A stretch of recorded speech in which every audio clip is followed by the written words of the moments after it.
Seguramente muchas veces te has preguntado ¿qué es el populismo? El populismo se puede entender como una forma de resolver las tensiones entre el tema de la autonomía del Estado-nación, la participación político-electoral y la integración social del pueblo. El populismo no es propiamente una práctica o maniobra exclusiva de gobiernos o partidos de izquierda. El populismo no está casado con una ideología, aunque se presenta, en su mayoría, en partidos de izquierda. ¿Demagogia? Existe cierto consenso para entender el populismo como experiencia de movilización sociopolítica en la cual sectores marginados son manipulados por líderes demagógicos. Populismo y dependencia. Los teóricos dependentistas entienden el populismo como movimiento social e ideológico que corresponde a determinada fase del desarrollo latinoamericano. El populismo surge con la crisis del modelo agroexportador y del Estado oligárquico y se asocia a la primera fase del proceso de industrialización por sustitución de importaciones. Presidentes populistas en Ecuador. El populismo en Ecuador ha tenido presencia de personajes y partidos políticos desde los años 30 del siglo pasado. A la figura que se le puede adjudicar la inauguración de este tipo de política fue el populista clásico José María Velasco Ibarra, el monarca andino, el neopopulista neoliberal Jaime Roldós Aguilera, neopopulista neoliberal Abdalá Bucaram Ortiz y Rafael Correa Delgado de la Revolución Ciudadana.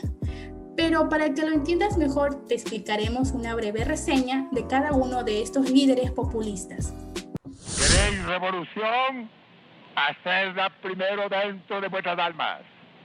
El amor a la humanidad, el amor a la patria. José María Velasco Ibarra, 5 periodos de presidencia. Estilo de liderazgo. Velasco Ibarra en el segundo mandato pone en práctica la primera manifestación populista del Ecuador en el marco de una profunda crisis económica. Su estilo se caracterizó por la movilización directa, la política masiva, la relación con la muchedumbre y la identificación con una retórica moralista y maniquea.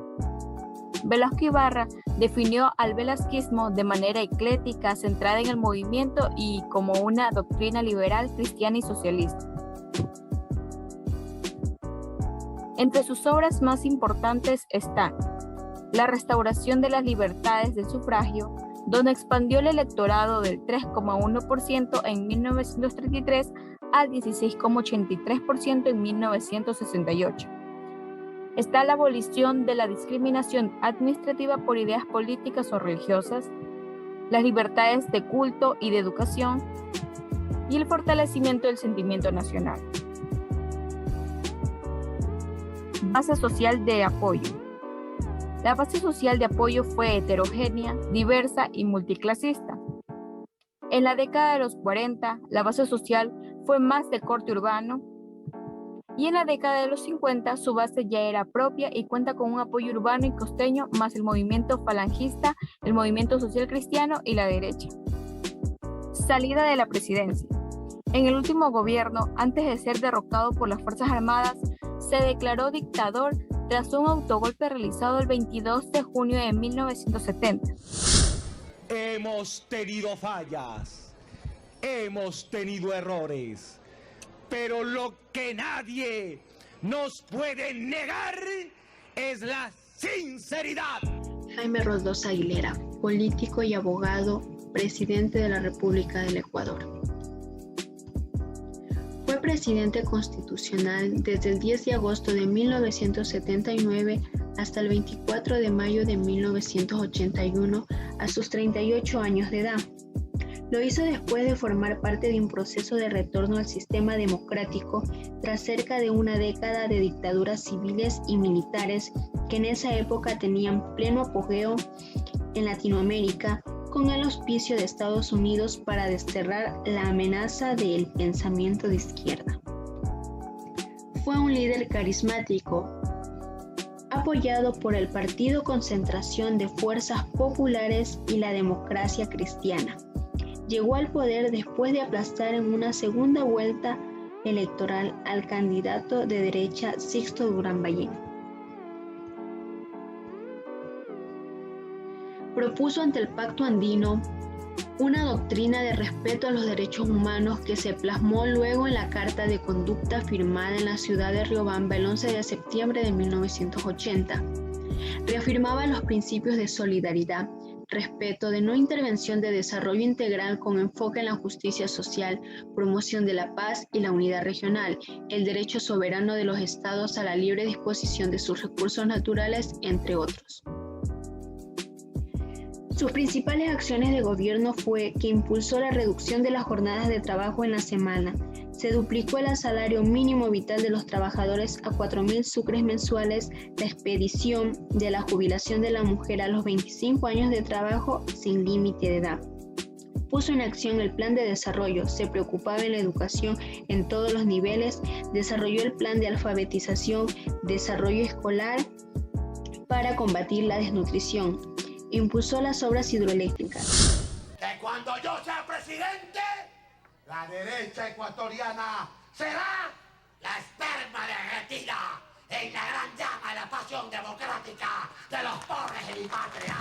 Presidente Abdalá Bucaram Ortiz, el líder de los pobres. Nació en Guayaquil el 4 de febrero de 1952. Es un político y abogado ecuatoriano, fundador del Partido Rodoldista Ecuatoriano.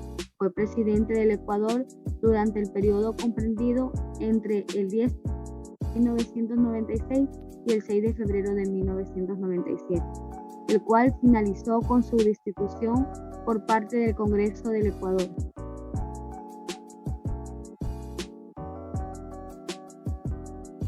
Su estilo de liderazgo es que los sectores populares produjeron en Bucaram aquello que soñaban ser. Lo que le sucedía a este también le sucedía al pueblo, siendo él la única persona capaz de resolver los problemas de la gente común, debido a sus cualidades extraordinarias, entre comillas. Su liderazgo fue el principal recurso del constructo originario de la cosmovisión rodicista. Muchos activistas del partido se han descrito más como abdalistas que como rodicistas, y la organización partidista se ha convertido en un instrumento sin autonomía a disposición de la voluntad de su director supremo. Las estrategias discursivas es que el estilo discursivo ha manifestado desde sus comienzos algunos rasgos característicos del discurso populista clásico.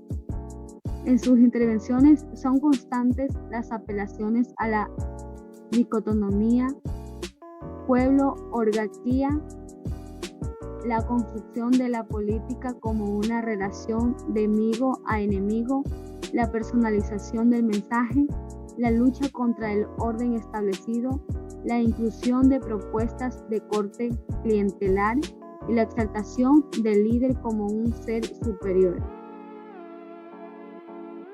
La salida de la presidencia fue la crisis del 6 de febrero que concluyó con la destitución de Bucaram por la incapacidad física y mental, quien se exilió primero en Argentina y luego en Panamá, y tras la pugna entre la vicepresidente Rosalía Arteaga y el presidente del Congreso Nacional, Fabián Alarcón.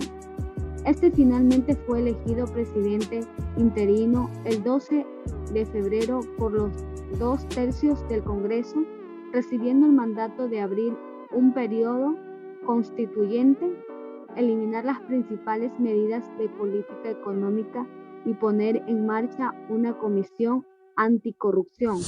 ¡Que viva Ecuador! ¡Que viva nuestra revolución ciudadana! Y hasta la victoria siempre, compañeros. Rafael Correa.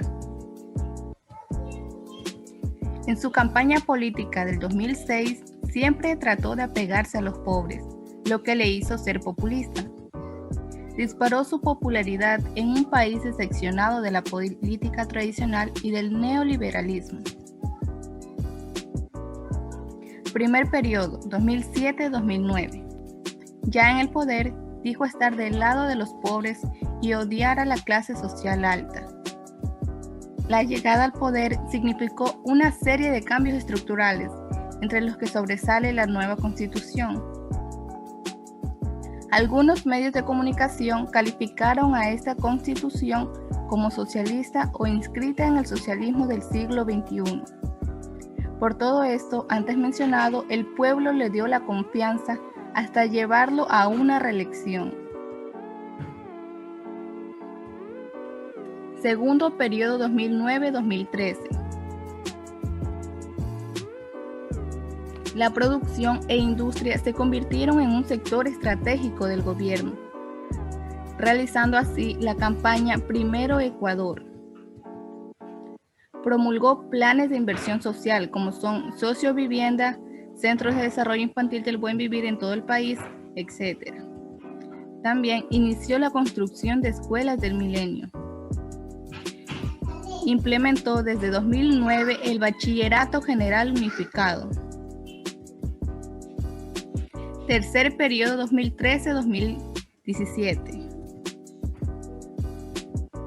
A pocos meses de iniciar su mandato, el gobierno se vio envuelto en un escándalo difundido por los medios de comunicación, conocido como los pativideos.